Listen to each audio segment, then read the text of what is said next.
5 Questions with LeRoy Butler. Now, here's Tom Silverstein. Hello, everyone. Welcome to 5 Questions with LeRoy Butler. We are here post-bye week. Did you have a good bye? All my buys look the same since I've been retired. They're good, yeah. But the one thing about it, I will say this, Tom, when you have a bye week, normally I would like it to be after week 8, maybe even week 9. But when you have so many injuries, this bye came at a great time for the Green Bay Packers, for Davante Adams, Kamal Martin, Kevin King. He went out. Just Kenny Clark.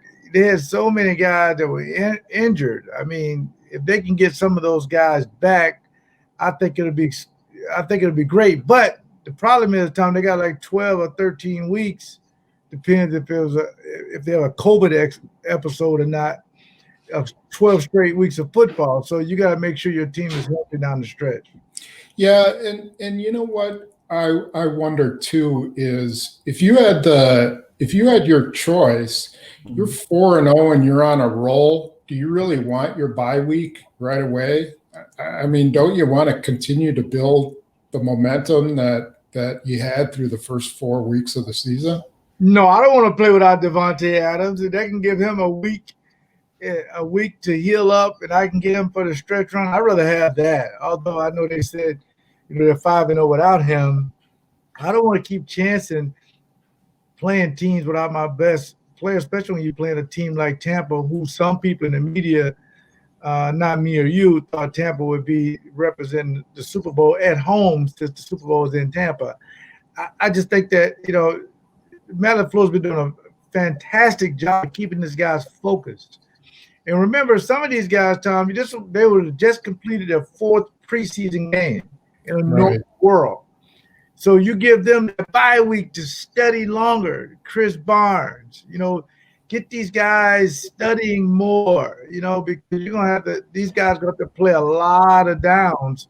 So I think the bye week is perfect. God is good because not only can you get these guys one more week experience and playing time, and remember, this bye week is not normally. These guys would travel and go places. Mm-hmm. No, they stayed in town, and I just only can imagine how great the young guys have to be. Like, I can get one more week of studying in without playing an opponent. Mm-hmm. That would really be great for those guys. Yeah, but as you said, it's a 12-game season now, and there's no break unless they add that 18th week to the season, which is a possibility if they have to keep canceling games. Exactly. Yeah. But it starts out with a pair of road games, and then they come back for Minnesota. So they have to figure out a way to pick up where they left off. And I don't know if that's a challenge or not. I don't know if you can just roll the ball back out after a bye week and play the way you were, because they were probably playing as good as anybody in the NFL at the time of the bye. Yeah, and I think that's a message that LaFleur and the coaching staff has been getting these guys to understand, that it is about 1-0 each week. Now, I understand the momentum, but there are no fans anywhere. So it doesn't, as far as the juice, as Darius Smith always says, bring your own juice. These guys know what's at stake. What Matt LaFleur is doing in a year and a half, winning games, I don't see that stopping, because Aaron Rodgers is on an MVP level. Aaron Jones is on a Pro Bowl level. Your offensive line is the best in football.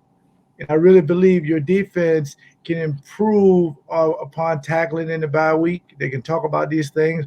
But I did some numbers myself, and I'm not an analytics person, but all they got to do is get 1 to 2 stops per quarter. Even one, make them punt 5 times, and the Packers can beat anybody. They have to make the other quarterback, put all the onus on him to win games for them, because their strength is getting after the quarterback. Yeah, and they're facing a team that is 3-2. Yeah. It took a kind of a tough loss in Chicago on Thursday night. Yeah. But they're sort of the opposite of what you would expect. They pick up Tom Brady and Rob Gronkowski, and they've got Mike Evans coming back and Leonard Fournette. Yep. And they're really a defensive team. They're really hard to score on. They're almost impossible to run on. Yeah, they really stack the box. But if you're patient, there is opportunities. I mean, but back on offense for a minute ago, Tom. This is Tom Brady, 43 years old, not the Tom Brady back, 10 years ago when they were winning Super Bowls when he was with, New England. It's a little bit different. I mean, it's the same thing. It's going to be some struggles when you're in a new offense. Maybe next year he'll be maybe like Aaron Rodgers, a little bit more fluent in the offense, but he has weapons. But Godwin's been hurt. O.J. Howard is out. He got hurt. They got a rookie starting on the offensive line. I mean, there's some issues there, but they do run the ball well with Ronald Jones. That guy can really run the ball. I think he had like 17 carries over 100 yards against Chicago. But your point is with their defense, if you go all the way back there, when they played the Saints, they really, really played well. But the problem was Drew Brees throwing pick sixes in 4 of his 6 games or something like that. When you turn the ball over like that, it's hard on defenses to really get what you want to do. But Barrett, they got a few guys in their defense, Tom, that really flies around and give their offense a chance to score with good field position. Yeah, and they are aggressive. They've got Ndamukong Suh in the middle. They've got William Golston's a good pass rusher. Levante David is a top linebacker. Jason Pierre-Paul. I mean, they're pretty stacked in the front 7. So Winfield Jr. too. I like him as a young player. Yeah, they're second round pick. Yeah. And as you mentioned, the first round pick, Tristan Wirfs, is on the offensive line. But that's where the Packers are going to have to win a little bit to affect Tom Brady, because he's not really throwing those deep balls that you're used to seeing in New England. I mean, yeah, they dinked and dunked in New England, but they took their shots a lot.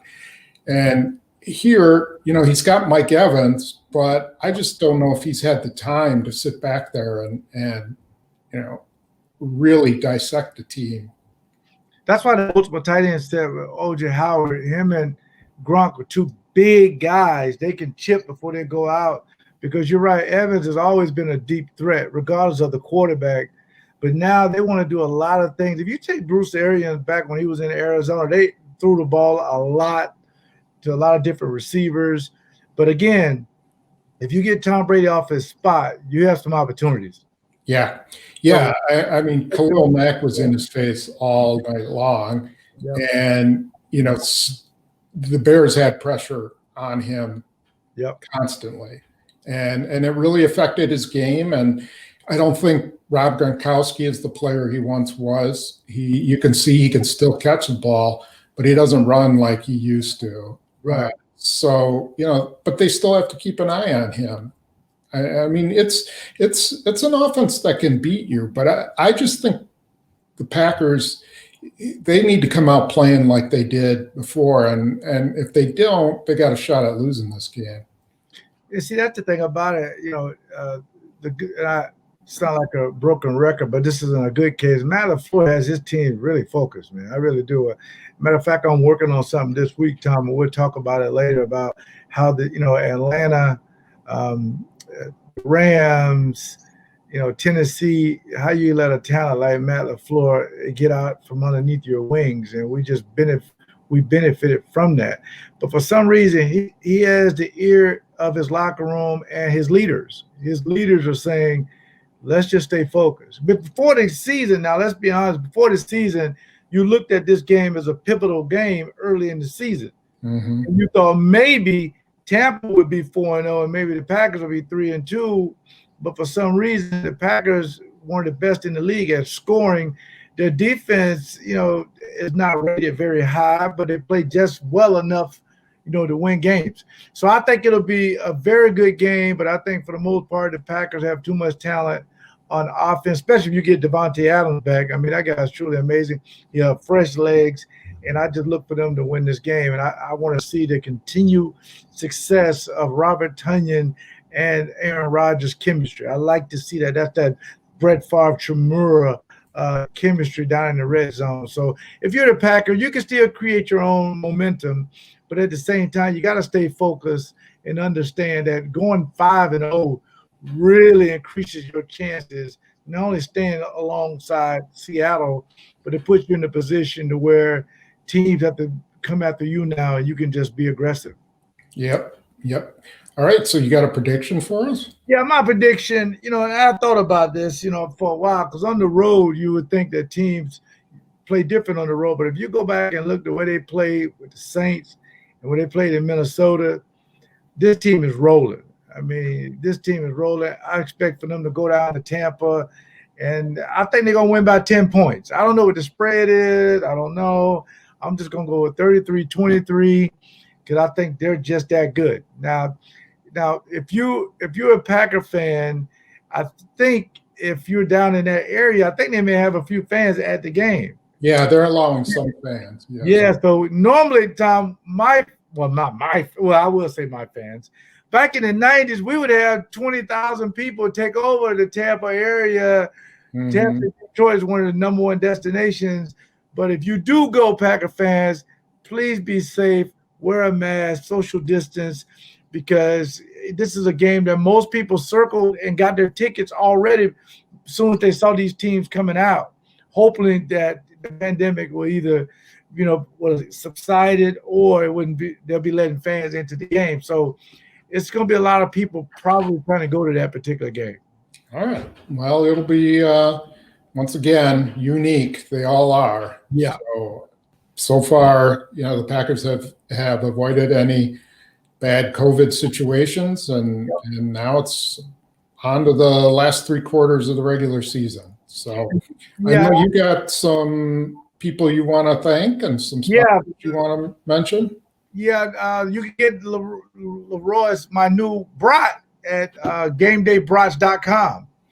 And there they are. We have spicy too for grown men out there. I'm a mild guy. I'm sorry.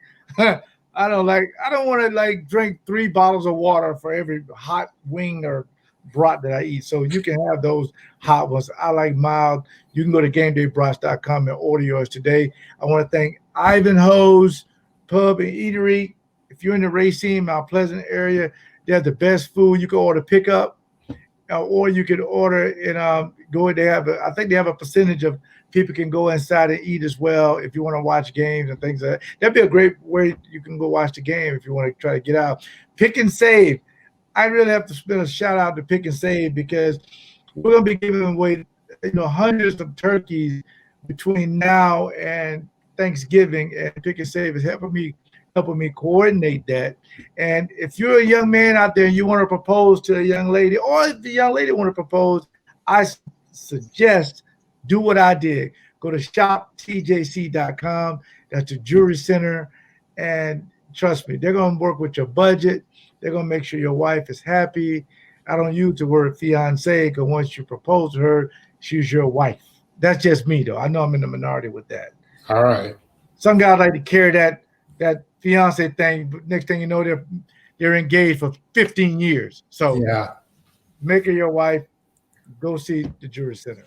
All right. Well, don't forget to check in with X's and O's. We're going to break down a play from the Packer-Atlanta game and then also look at a Tampa Bay play. And don't forget to check into our live feed. We'll be online after the game to discuss everything that happened, and we'll be on Facebook Live on LeRoy's Facebook page, as well as PackersNews.com and JSOnline.com. And be sure you check both of our Twitter accounts for an exact time, but expect maybe an hour after the game that we'll be online, and we will take questions from you as well. So Be sure you join us for that. And we will see you next week.